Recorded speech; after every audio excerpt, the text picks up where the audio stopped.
The Blazers pick up a win at the Pelicans. Delano Banton for league MVP. Forget Blazers MVP. All of that and more here on the Blazer Focus podcast. I am Aaron Fentress. I cover the Blazers for the Oregonian and OregonLive. And I'm joined by Craig Birnbach. Craig, it's been a minute. I was traveling last week. I went to the Sacramento game. I went to the Clippers game. Into it is ridiculous. Just say that right out. Like I'm at the age where if you hype something up, you have to double the delivery or I'm a cap on you. Because I've dealt with a lot of things in my life that were overhyped. That place was phenomenal. Jody Allen, don't remodel Moda.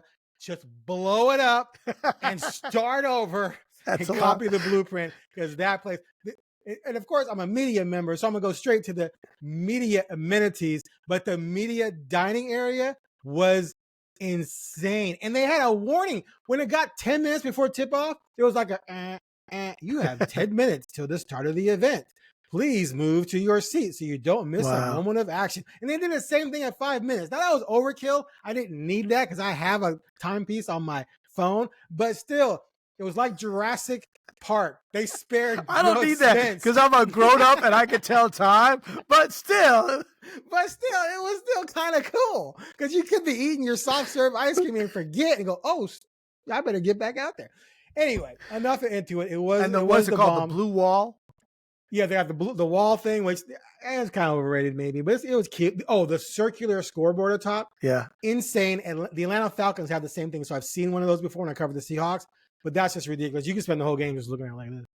And they had advanced stats up there. It wasn't just shooting percentage. It was like, effective field goal percentage, all sorts of things. They had a shot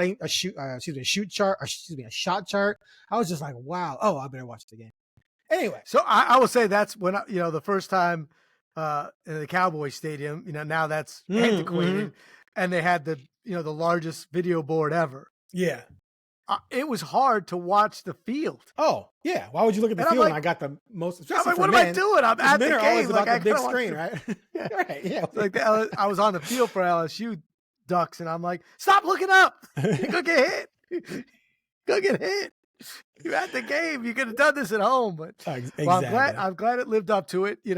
Microsoft money doing work, so that's good to know. Anyway, I would say the new owner has a better chance of building a new arena than Jody Allen, but still. I sent her an email. We'll see if she responds. No, I didn't really. I was like, Jody, this place is the bomb. Replicate it. Sign Fentress.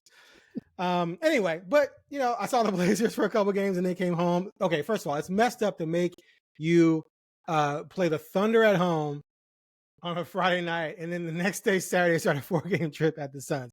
But anyway, what I saw on that trip, and that was a few games ago, so just briefly, is I saw a team that continued to play hard, and the Sacramento game got away from them because they just shot horribly. They shot much better at the Clippers and pulled that one out. Came home, Thunder, no chance. They played a good first half, but the Thunder are just ridiculously good. Watching them in person again, that team's gonna be scary for the next 10 years. That's a Phoenix, fast of course. team. Yeah, Phoenix, of course. A much better team, but they, Blazers hung around. Delano Banton had 12-point quarter in that game. And then the Pelicans were without Zion and McCollum and Herb Jones and Trey Murphy and DeJounte Murray. So they were, there's no reason you should lose that game, but they needed Banton to go off in the fourth quarter with 20 points. So it's just, that's all gone on since the last time we talked. But just start with your impressions of what you see from this team so far. Through 8 games. I mean, they're 3-5. I had them maybe winning 3 of 13 to start the season. They're 3-5. So I think, look, when you win, it's better than we thought when they're better. When they're bad, they're really bad. It's like, whoa, they're bad. And look, the Phoenix game, to me, that's the best case scenario. You lost, but at least you made it fun for me at the end. Like you had a chance, but you don't. And I put that in. We'll talk about that later. That's the best result. So I thought they keep playing. They keep playing while the other teams stop playing or don't come to the party. Right. Because they're like, oh, they're going to win. I mean, the Clippers just got, they just kept thinking they were going to shift in and take it. You know what I mean? You could see it. Like, all right, I know we're a little shorthanded, but we'll win. And then you're like, oh, no. And I mean, Zubek makes 2 foul shots, they probably win, right? They made that terrible down the stretch, missed 2, down 1, closing seconds. And then it was just a mess at the end. It was, right. You're like, oh, they won. Look at that. And sure, they should have beaten that Pelicans team. That's a tanky New Orleans team at that point. Like, that's what you expect to see. And Right. no healthy bodies. We knew the only people we knew who were playing were the guards. Everyone else is like, who that? And hey, wow, I did a who dat for New Orleans, and I didn't even mean it. That was pretty good. I love pro. But there's some good. The Banton thing, like, that's what I want. If I'm gonna watch this team, give me something to be like, oh wow, and that was crazy. Yeah, like, he came and scored 20 points in 10 minutes. Like, that was awesome, and it was fun. And Casey Holdall, real quick, Casey Holdall, when he interviewed Banton after the game, said to him that was the most points ever scored by a Blazer in 12 minutes or less, I think was the stat. I don't doubt it. And I'm like, wait, Dame scored 70 in a game. That he didn't get 20 points in any 12 minutes. I think that means just if you only played 12 minutes or less. If you only played 12 minutes, right. Yeah, but it was great. It was amazing. I mean, he was doing everything. He could score. Like, I would love to see that guy in a summer league, like, just on the beach. You know what I mean? Like, I know of guys that I went to college with that played at the University of Rhode Island. Kyle Ivey Jones, shout out Kyle Ivey Jones. Hempstead, Long Island. He broke all of Dr. J's and Al Skinner's Long Island records for scoring. He scored 109 points in, like, a summer, like, AAU game. Like, I feel like Banton could do that kind of stuff. You want to see it? You want to see him out there playing with Billy Hoyle and Sidney Dean? Yeah, I'm just saying. You know those names? Do you know those names? Of course I do. Who are they? Who'd you just say? Billy Hoyle? Billy Hoyle and Sidney Green. Dean. I know. Sidney Dean. Sidney Dean. Yeah, of course. White man fictional character. Okay, there you go. Come on. Look who you talking to. Hey, I'm just checking. And I didn't see the second one. I must have seen the first one 1,000 times. Seen the first. I'm gonna watch the first one at some point, but I kind of heard it was not. You mean the second one? Sorry, yeah. I've heard it's not that great, but I'm going to watch it just because I like to compare. We're going to Sizzler, baby. We're going to Sizzler. We're going to Sizzler. Anyway, go ahead. See, I was like, you were talking about Sidney Green. I'm like, Sidney Green was number 44 on the Knicks in 1989 or something like that. I didn't 94. That. Good rebounder. Nice mid-range game. But, this guy can score. My question is, like, how bad is his defense that he's not getting run? I mean, like, he's unstoppable on offense. Okay, so last year with the Blazers, he shot 40% and 31%. I know, but he's not a great. He's not a great scorer. He's on a ridiculous tear right now, but he's never demonstrated in his NBA career that if you play him extended minutes throughout an entire game, that he's going to have high efficiency numbers. So, but he's not afraid to shoot, no matter what. Well, he shot a lot last year. That's the thing. Do you want him out there when he's not afraid to shoot, when you want the ball to go through Grant? Yes, and I do. And Aiden? I don't. But in the fourth quarter, when I need a spark, you stick him out there and he's just slithering through the defense with these long, he's so long and it just slithers through and just lays it up. And then he's shooting a three really well. He's shooting 55% right now. But 75% from the field. We know that can't stand. But still, he's a nice weapon to have. That was awesome, though. I'm just saying that's what I want. Like, that made it fun to watch till the end. And you're like, no, he's not going to hit that three. Oh, he did not even hit the rim. Like, it looked fake. It went through the net, like, so perfectly. It's like the old Nerf when it went right through perfectly. It never happened. Like, I didn't go in. It was under. I remember doing that too. It's so perfect. So I enjoyed that. I mean, we could break down the good and the bad because there's still plenty of bad. But them being 3-5, playing New Orleans twice, like, that's nice. Like, they beat them twice. Once they were lost a close game. They were banged up, but it was it was an exciting end there too. You know what I mean? They had a chance. Seeing Zion spike Simons at the end, not a ton of fun, but an interesting game. So here's the deal for me through 8 games. Other than the Warriors game, they've played solid basketball for what they have to offer. Like, they just have. And they're playing hard. They're playing defense. Their defensive rating is, it's still, I think it's 21 right now or whatever. but it's less than it was last year. And offensively, 3-point shooting, it's probably going to be bad most of the season, but the last few games they've actually done a lot better in that area. So, I think right now the season were to go this way the whole season and they lose 55 games, but they're entertaining like they have been, I think that's a successful season. And we are seeing growth from some of the young forwards. Kamara is playing very well. Very well. Rupert is coming off the bench and doing some nice things. Chris Murray's been, solid. So you're seeing some better. Right. And they're doing this without Shaedon. I think when Shaedon comes back, which by my calculations, he was either going to come back with that Pelicans game or at the latest the Atlanta game. Someone said the other day that it might happen in between, which would put that maybe at home against Memphis or Minnesota, he makes his return. But when you add that firepower to the lineup, they're going to be even better to watch. That said, I still think the losses are going to pile up at some point.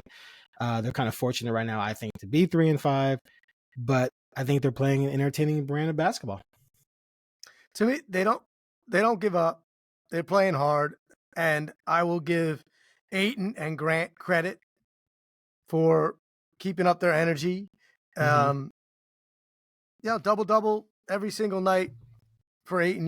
You'd like him to maybe be more efficient offensively and score a little bit more, but can't complain about what he's putting up. He's not getting a ton of shots though, is he? Let me check. No, they don't seem to. That's what I'm saying. Like it's not necessarily his fault, and no. He's the shots he's getting sometimes are from way out. Like they don't run a lot for him, to go inside. I know it's not the modern NBA.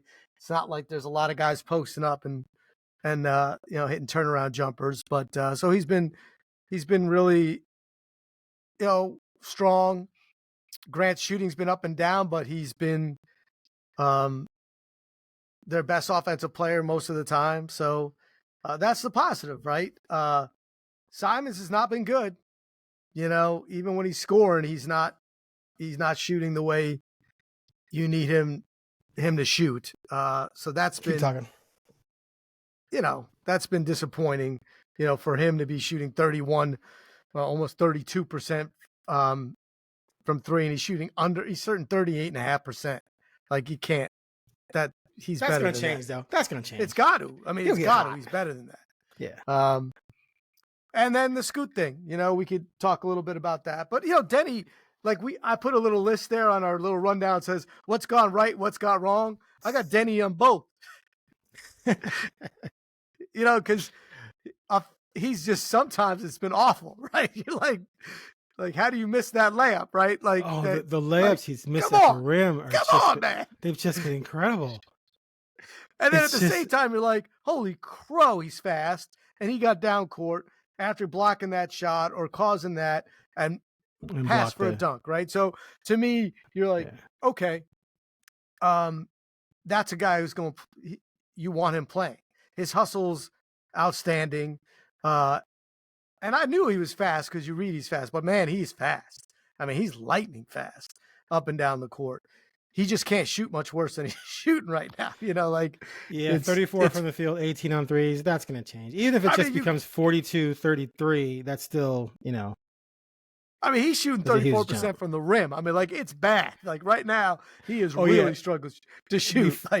I wrote about him after the Clippers game, and I looked him up, and inside of 5 feet, he was shooting 42%. Oh, I mean, I'm like, you can't. Which is almost impossible. You're 6'9". How's that possible? You jump above the rim. You drop it down. It seems easy.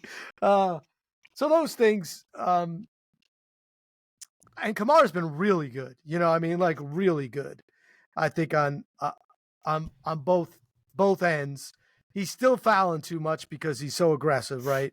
And at some point, and they're fouls. How much I love Kevin Lamar. They're like, I wonder, later on, will he still get those calls? I'm like, yeah, because he's fouling.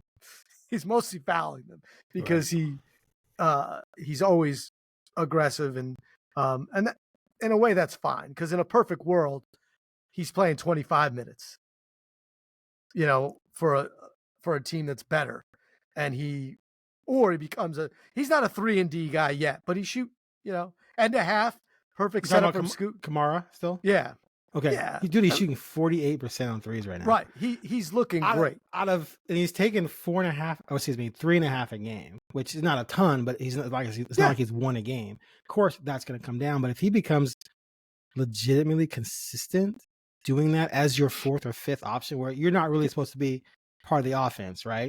You're a defensive guy. But if you're wide open, stick it, then that's huge. Then you have to admit, yeah, this guy is a legit piece moving forward, which is what I felt like I needed to see first before I jump on the Kamara bandwagon. So far, he's looking pretty good. He looks he looks better. I mean, there's no doubt. And even on the defensive end, he's while he's still found, he's smarter. He's you could just tell that he's learned. He's always been super confident. So that was an issue. But look, against New Orleans, end of the half, Scoot sees him. They don't guard him. I mean, like, there was no one near him. Got on the ball, shot it in rhythm, perfect right before the buzzer. I mean, that's a beautiful thing. So I have been impressed. I have been impressed with Kamara. I've wanted to get excited about Scoot, but it's I get it. I mean, I get why you're playing Kamara, right? I mean, like, it's just he still can't shoot. And he's at 3 turnovers a game in 20 some odd minutes. Calling up right here.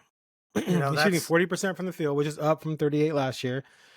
26% on threes, so he's below his pace from last year of 32, which beefed up a lot late last season. And he's 3 turnovers compared to 4.9 assists. Last year, he was 3.4 turnovers to 5.4 assists, and that was in only 3 more minutes. But yeah, he hasn't improved in the turnover area, nor has he improved as a shooter, even though he's coming off the bench and has less responsibility. So, look, man, you just can't shoot 40%, like in 25 and 26%, like, and be a productive NBA point guard.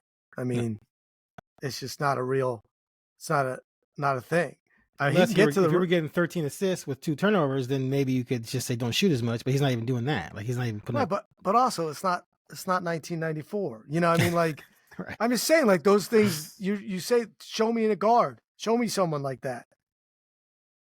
They don't exist now. Like, show me a star, guard that. Well, someone like Rondo was a guy even recently who could be a great distributor and just not shoot unless he's absolutely, like, it's wide open, and you were able to survive with that because he was such an elite playmaker. That's the comparison. And the best defensive player in the league. That's the other side of it. You have to be right. You have to be productive at the defensive end. You have to do a lot of things to make up for the fact that you're not going to make some threes in this day and age. And I was on the radio today with Chad Dewing, and he asked about Scoot, and my whole thing is, he has to be, in order to justify what went down last summer, he has to not just be good.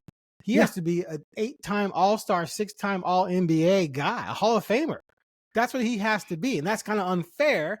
But if he's not that, then everything that went down last summer was unjustifiable. If he's just good, which I still believe he can at least be good, that's not going to justify it. So the fact that he is so far behind right now where they hoped he would be is extremely alarming. I also wrote something after the Thunder game, sort of comparing, how the Thunder have been built and how they play to what the Blazers are trying to do. And they're trying to mimic, they were trying to mimic, or not mimic, they were trying to do a lot of the things play style wise that the Thunder have been doing even before the Thunder became good. But Chauncey comes in, Dame obviously gets hurt, CJ gets traded, and then they kind of like switch, right? The Blazers fell while the Thunder rose. And part of the reason why they got rid of the rise is because, one, they got a star in Shea, which the Blazers don't have that. And then 2, they hit on their number 2 pick with Chet Holmgren, right? Yep. So you have to hit, like you said earlier, you got to hit on those picks. And so if this number 3 pick, you not only don't hit, but it becomes a guy that's a backup player at best, that sets you back hugely, not to quote Trump. And then, so then you doubly have to hit next year. That's why tanking makes sense, because you have to find someone. And I think you said this already, that either you or someone else said this to me, that they're building around someone not on the roster yet, because there's no one on this roster that's established himself as a star. And if Scoot doesn't peak where you thought he would, you better find that guy in the next draft, because the jury's still out on Sharp, and Ant's probably never going to be a superstar. You got 3 top 10 picks on this team in the last 3 years. Mm-hmm. And right now you don't know if any of them are difference makers. You believe Shaden Sharp is, but that's just belief. Right. And he can't stay healthy. Clingan is a 7th overall pick, and he's, 20. He's huge, but you have no idea. You have no idea. And no one thinks that draft was something to get a star. And then in the league where in the draft that there were 3 top players that if you could get any of these 3, they would change your franchise. The other 2 have done that. Right. And yours has not. So, and it's not looking great. Like, it's not looking great because this isn't a thing where they're like, he just needs more minutes and more reps and he'll raise up. They're protecting him from himself by not starting him. And the revelation that has to happen, the change that has to happen, like, I don't know if it can happen. Like, shooting, if it's not there and it's this bad, like, they don't often change, right? And you can be... We've seen dudes change. Dramatically. I'm trying to think of a person that... Actually, I made a list. Yeah, I mean, I made a list. I've been waiting to sort of write a story on this and then sort of show the list. But, like, De'Aaron Fox came in bricking. Westbrook came in bricking. He never really changed as a three-pointer. Derrick Rose came in bricking. He got better. The list of point guards who've just come in bricking have gotten better. The problem is while they were bricking, they were looking like people. Dudes, right? They were flying up and down the court. They were being, extremely athletic and fast and quick and above the rim and just doing things that made you go, oh yeah, that guy's gonna be really good if he gets his shot. Right now, Scoot's not doing really any of that and doesn't have the shooting. And so that's what's Derrick Rose was finishing at the rim in ways that were just like electric. Yeah, exactly. So they made up for it. Scoot shows some stuff, but it's not, again, you've said this, that ridiculous athleticism that we thought we were going to see, we haven't. Yeah. Sharp, I feel like I was lied to. Sharp, we've seen it. That's what I'm saying. Like, Sharp tries to dunk, as we said, over a truck, right? Like, he just doesn't care. And you're like, okay, that's awesome. Or he'll do something and he might miss it, but you're like, oh my goodness. Or he does something and he makes it, and you're like, oh my goodness. It's like when Scoot comes down the lane and does dunk, like, which there's been a handful, you want to believe, but even when he gets to the rim, he's often underneath when he puts something up that's like, oh wow, that's crazy, and it went in, right? So yeah, we just got to hope that there's something there, because he's not as good as... You didn't draft him to be worse than Simons. Like, you just didn't. Right. I mean, and we're not, and you certainly didn't draft him to be worse than Kamara. So, and that's where you are right now. So, that's where you hope. But look, he has handled it well. Like, and I think that should be mentioned. Yes. That he could have said, hey, I'm the 3rd overall pick. I dominated at every level. I should play. This is ridiculous. He could have been a problem, and he hasn't. He's taken it, and that's almost been ignored. That doesn't always happen. And sometimes it's not a bad thing when a guy says, play me. You know what I mean? That attitude. But at the same time, not being disruptive, being coachable, those are all good things and should give people, hope that that's the kind of guy that can improve. Like, he wants to improve. We know he works at it, So I feel that's been not talked about, the fact that that he took it in stride and there was no he hasn't shown anything but professionalism. Right. Yeah, I've considered having that conversation with him. I haven't had it yet. I want to sort of let things breathe for a while. But like the second game of the season against the Pelicans when they lost by 2, he was 7 for 9 from the field. Yep. 6 assists, only 3 turnovers, 15 points. I was like, wow, he was huge in that game. And then he comes right back with 2 of 12, with 4 turnovers, 9 points, then 5 of 12, which isn't horrible. And then the turnovers come back, and then, 3 of 11 the other night. He's just so up and down. But, this is the best thing for him. And you just hope that at some point things click to the point where he can he can have more of an impact. But man, I will always lament the fact that they weren't in position to get Brandon Miller, who's injured right now. But that guy, given what they had on the roster, given what they've needed, that guy would have been, to me, a much bigger impact player than adding Scoot to a team with Dame and Ant. Well, he does. I mean, you just have to follow him. You just social media little clips. You're like, oh, there's a, like you don't have to watch the games. You're like, oh, okay, I see that, right? And the thought was that obviously Wemby was the prize of all prizes, but for a while Scoot was the 2. Like everyone thought he was, up until very late. People were like, oh no, Scoot's gonna go 2, and then all of a sudden, oh, I don't know, like Brandon Miller, people are talking about, and you're at first you're always like, oh, they're making a mistake, everything, and they did not make a mistake, and that's a harder position to find too, and if you're a Blazer fan, that's the one that's been, the guards haven't been hard to find. It's usually easier, it's exactly too many of them at his height. So that part can be frustrating, but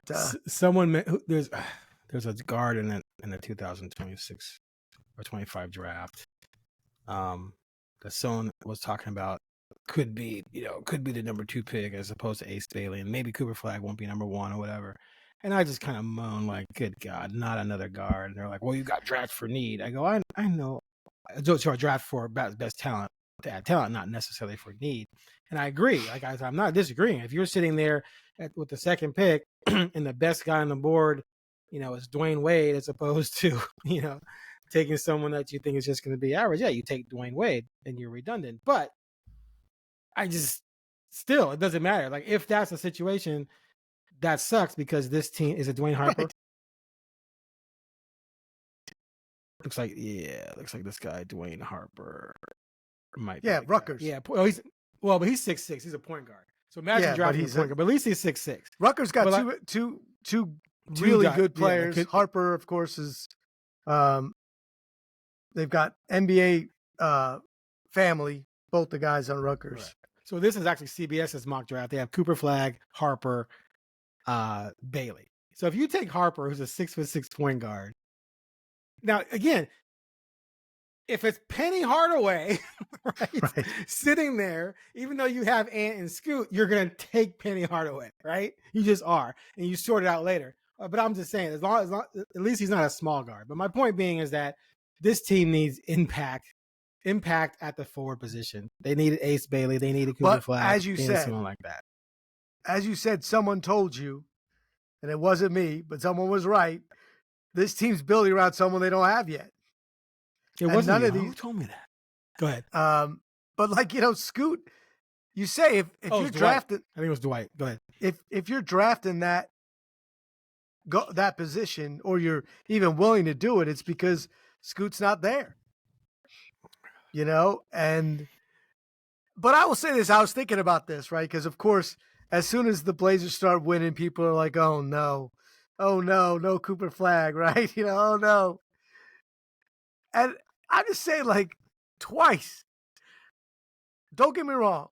There are things, like right now, it's a bummer that the Blazers missed out on Wemby and that they took Scoot at 3 when 1 and 2 is better. But the worst things that ever happened to the Blazers in the lottery is that they picked above the guys they should have picked. Right? Now, I don't know. Maybe the Bulls still take Michael Jordan ahead of Bowie. But we don't know. But the best thing that could have happened then is that the Blazers would have been knocked down 1. The second worst thing to ever happen to the Blazers in the lottery is they picked Durant. Oh, I mean, they didn't pick Durant. They picked Odin over Durant. The best thing that could happen there is that the Sonics would have drafted 1 and they would have taken Odin. Now maybe they would have taken Durant then too. But I'm just saying, like, maybe Bailey or Harper are the Jordans and the Durants of the draft. I just Flag like is the Odin and Flag's the Bowie or the Odin. I just say it like we love to be able to say like, oh, you're ruining it. But really, the worst things that happened to the Blazers that they had is they got the higher picks. So, and right now, Sharp is was not a top 3, and he looks like the best of them. So, facts. You got to be careful what you wish for. And I haven't seen enough of it. But I was just thinking about that today. I'm like, you know what? They got 1, and that was the greatest moment. Like when they got to, the number 1 pick with Odin and Durant. And I watched Durant the other night. And like, this guy has torn his Achilles. He's now on the fault, like he's old for the NBA. And he's still by far the best player on this court right now. And he's toying with people. And good for Greg Oden. He's an assistant coach in college. You know what I mean? Like, and he's been out of the NBA for like, ever now. And obviously Sam Bowie's career, I always say, a solid career, but he's not Michael Jordan. Like, so I don't know. So there's Edgecombe, who's predicted to be the 4th pick. He's a shooting guard, and then Nolan Traore out of France, who's a 6'4" point guard. So 3 of the top 5 are guards, 2 are forwards. So yeah, the Blazers, if they finish in the top 5, they have a 60% chance of maybe landing another guard. But hey, they're talent acquisition mode, so it doesn't matter. All right, so you have here, is winning really losing? Speaking of the draft. Okay, I'm going to go first on this. I think winning, when you have an opportunity to win, is always good because you're still building a culture and building attitude. You want to be able to demonstrate, hey, look what we did right, and it ended in a win. Because you are just going to have too many opportunities where you can do everything right, and it's not going to matter because the other team is just flat out better, like with the Thunder, like with Minnesota coming up, right? So the fact that the Pelicans were down, you better win that game. You lose that game, that hurts morale, I think. Like, man, we couldn't beat them without 5 of their best players. So I think that win was good because it gives them something to be excited about. Because and maybe winning it at San Antonio on Thursday, that's okay too, I think, if that happens. Because after that, you got at Minnesota, Memphis, Minnesota, right? Then Atlanta, which you can maybe win. And then at OKC, then twice at Houston, Memphis, Indiana, back home for Sacramento, Dallas. I mean, there's so many L's out there waiting for this team. So for me, wherever you can pick up a win that just help keep people happy and excited about doing the right things is a good thing as long as you only win 57 times. Right now they're on pace. They're on pace. If you only win 25 times, so you lose at least 57. Right now they're on pace to win 30. Right. Even at 3 and 5, you can't get too excited, right? Like that's 30 and 80. You know, like it's not. Right. I mean, 30 and 50. You're not. I agree. And I also think right now, you're gonna get rid of some of your best players by the end of this year. So let's just be honest. I mean, why would you not? Like, why would you keep them? Why would you keep Grant? Like, I have no understanding of that. Like, if you can get stuff, you got to. And so you want to know what I've been told about Grant? Here's the deal. This is what I was told. That yes, if they get some amazing deal for Grant or anyone, right, they're going to pull the trigger. If they don't get an amazing deal, they're not going to dump Grant because they believe that having someone like him around helps the bigger picture cause in terms of having a veteran guy, and that if you draft Cooper Flagg or Ace Bailey and they become instant impact, and Ant and Sharp and Klingon all grow, all of a sudden You're like you do what the Thunder did, where they went from 20 wins to 24 to 40. And then you have someone like Grant, like, okay, we're ready to win now. And you have someone like Grant as opposed to chasing someone like Grant. And they believe he's going to age well. I see your face. But again, we can understand the nuance. I'm not saying someone calls and offers you 2 first-round picks or even 1 first-round pick, and you say, no, we want Grant for our future. I'm saying you just don't go out and just dump him because he's 30. You keep him around because he's such a positive presence on the team. Go ahead. I'll sit back while you rip that apart. Say to that is, what's he make? $50 million a year? I mean, like 30. I know. I mean, he makes $30 million a year. Nothing. Chump change. But it's a long contract. 3 years after this year. Not that bad. Right. That's a long contract. So that might be hard to deal. But here's what you can do when you get Cooper Flagg. And if you have traded Grant for an asset, like a first-round draft pick of any kind, you can sign a worse veteran for less money on a short-term deal to be that veteran guy that is also willing to not play. Because if you have Denny, Flagg in your dream world, and Grant, like one of them can't start. Denny's coming off the bench, and so is Kamara. Okay, well then he hasn't worked out that great. Who, Denny? Denny. I mean, the hope is that he's a starter. That's why that's what you told us, right? So I'm just saying, like, you don't need Jeremy Grant to give you his. I mean, I like Jeremy Grant. I think he's probably a great teammate and a great veteran. Here's what he doesn't have: experience winning. That's not true. He won with OKC. He won with OKC. He was at OKC for how long? But they won with him. Yeah, they did well. He got a ring. You said, come on. He's been on more losing teams than winning now. He has to have a ring now. I'm just saying, like, come on. He is not. He's not a traditional winning team. It's not his fault. Wait a minute. Hold on a second. He started for the OKC team in 18-19 that went 49-33.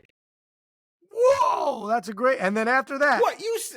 So he has to be on like a 60-win team, and then he went to Denver. I'm just saying, then you got Ayton. Ayton's been on way better Denver, teams. and they went to the playoffs as well. 3 straight years with him, so he's been on playoff teams. He's not Robert Horry, is what I'm saying. Like, I'm just saying, like, better than Robert Horry. Robert Horry's got 5 rings, and that's the guy that you could. I'm just saying, like, the veteran presence. First of all, he has 7 rings. Second of all, he was a role player. Come on. I'm just saying, like, you could find veterans that can fill the void of showing the young guy how to play. Okay, right. You said if they can get a first-round pick for him, yes, trade him and then sign a and I already said to you, if you can get some assets for him, fine, but they're not going to just trade him to trade him. That's what I'm saying. Because they do find value. I'm not saying trade him for like you just did, where you had you got Denny, so that's okay. When you traded out Malcolm Brogdon, who we all thought was going to bring back first-round draft picks, right? So, but I can't imagine that you would even think about. I mean, Jeremy Grant's worth a first-round draft pick. You know what I mean? Like, to me, of course. I mean, you're not going to get. It's going to be a team contending. The only people who are going to want Jeremy Grant is a team that's contending. Right. Or really, really close and is doing what you're saying. Like, I'm trying to think, maybe the Rockets, I'm just saying they got young forwards. They're not going to win a title, but maybe they want a veteran. That's not going to happen. But no, it's going to be a veteran, a team looking for a veteran that can play defense and score and be a good teammate. And they're willing to go for it. At the end, maybe that's a Denver, you know what I mean? Like, who might need it's a Milwaukee. Asset. Maybe. I say contender. Well, I mean, that right team should be a contender with those two guys. Sure. But, I don't know. Okay. Do they have anything left? They gave a lot up for Dame. In a perfect world, Grant goes to a team where he's helping a team win. I hate to see guys over 30 languish on bad teams. It just drives me nuts, especially when they're good. Which is one of the reasons why I was hoping to see Dame get traded. So if you can move him, get back even a first-round pick in this upcoming draft, which, if it's the 23rd pick, if this is such a great draft, that's a great asset. Sure. And then you clear the way to start Kamara at the 4, Shaden at the 2. With Denny at the 4, Kamara at the 3, and Shaden at the 2. And losing Grant is going to help you absolutely tank, which means you're going to add one of the forwards you want, who's going to end up becoming a starter in that trifecta of forwards, and you move forward with that. So that's the best case scenario for everyone involved. I love Jeremy Grant. I love covering him. He's a great guy, but he's just wasting his time in Portland. Right, and he wants to win too. I mean, he doesn't. I mean, like I'm not. None of this is disrespectful. I think he's a really good player. I think he's worth a first-round draft pick. It'd be hard for me to believe that you can't get a first-round draft pick for a 30-year-old Jeremy Grant with a contract that you're saying isn't that terrible anymore. I mean, if you're in a 3-year window, he's in a 3-year window, right? I mean, he keeps himself in good shape. He's not, he does look like a player that would age well. He has been mostly healthy throughout his career. So I just kind of think that is not a high expectation to think that Jeremy Grant could get traded for a first-round draft pick for a contending team. And to me, that's a best case scenario for the situation, just like you said. Yeah, the Bucks have nothing to offer. But I don't think the Bucks. Jeez. Yeah, they got nothing left. I think they're. Holy crap! They don't have picks forever. No, that's what I was saying. They got to trade Giannis for like 5 first right. Well, that's what people are talking about, right? Like suddenly build around Dame. Giannis for 4 and trade Dame 2 for 2 and just start over. Jeez, yeah. Grant's not going to the Bucks. But you know how it is. There's ways for teams to get things done with. You don't have to have the picks. You need somebody with the picks, right? Like you can make 3-way deals but no, I don't think it's going to be. It'd be hard for it to be the Bucks, but. I haven't looked at Denver enough, but Denver's, that's a team that maybe they could, and it all depends on injuries too, right? Who goes down and where are they? Where are they with those injuries? But I want him to play really well. The better he plays, the better, he becomes as a trade asset. So very true. I'm down with that. But I mean, look, I will say this after 8 games, with no Sharp, I feel like, the only real disappointment is that Scoot can't shoot. You know what I mean? Like, because it's not everything else he's doing and the turnovers, but you know what? You could deal with turnovers, as you said. That is a thing that'll work itself out. But, everything else, though, I mean, Kamara's looked really good. Murray's looked serviceable, which is fine.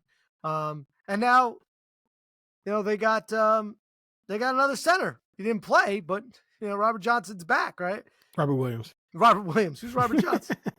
Robert Williams back. He just didn't play last night, so I'm interested to see him because that's another guy. If he could be healthy, he's definitely a guy someone their teams want with his defensive tenacity.